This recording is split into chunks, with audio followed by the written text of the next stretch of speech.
ჯერ ასტრონავტი და შემდეგ სენატორი ჯონ გლენი 100 აღწერს კოსმოსიდან ხედს. არ ვიცი რა სიტყოდით დღეზე, რომლის განმავლობაშიც 4 უმშვენიერესი და ისი რომ გენახათ. ის იყო პირველი ამერიკელი ასტრონავტი, რომელმაც დედამიწას შემოუფრინა. ეს სამიწრე პლანეტის გარშემო 5 საათი გრძელდებოდა. 1974 წელს გლენი სენატორი გახდა. ბაზ ოლდრიმმა კი ცოტათი ფილოსოფიურად შემოგვიდია და თქვა: ცნობის მოყვარეობა ჩვენი ტვინის გამტარებში მიედინება.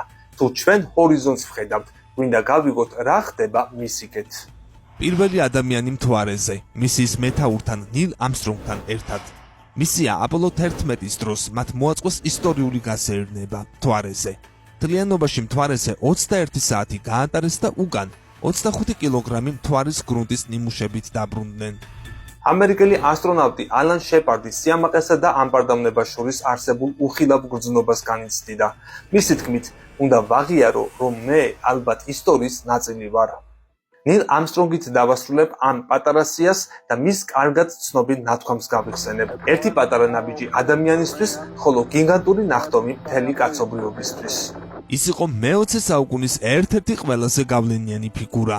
კორეის ომიდან უნივერსიტეტში დაბრუნდა, რომელიც საავიაციო ტექნიკის ბაკალავრის დიპლომით დაამთავრა. შემდეგ ცინცინატის უნივერსიტეტის აეროკოსმოსური ტექნიკის დეპარტამენტში მასწავლებლად მუშაობდა. ასეთ მიღწევებს ნებისმიერი ადამიანი ინატრებდა, მაგრამ ის მხოლოდ ნილს ხვდა წილად.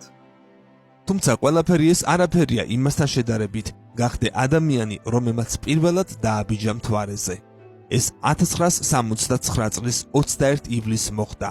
ეს მთავარი პატივი ნილს და მასთან ერთად მყოფ 2 ასტრონავტს, ბაზ ოლდრინსა და მაიკლ კოლინზს ხვდა წილად. გამოიწერე არხი და გამოხატე შენი აზრი კონტენტთან თუ სხვა მსგავს თემებთან დაკავშირებით. გამოიწერე ჩვენი YouTube არხი. ლინკი ჩაშენებულია მთავარ გვერდზე YouTube-ის სიმბოლო აიკონში.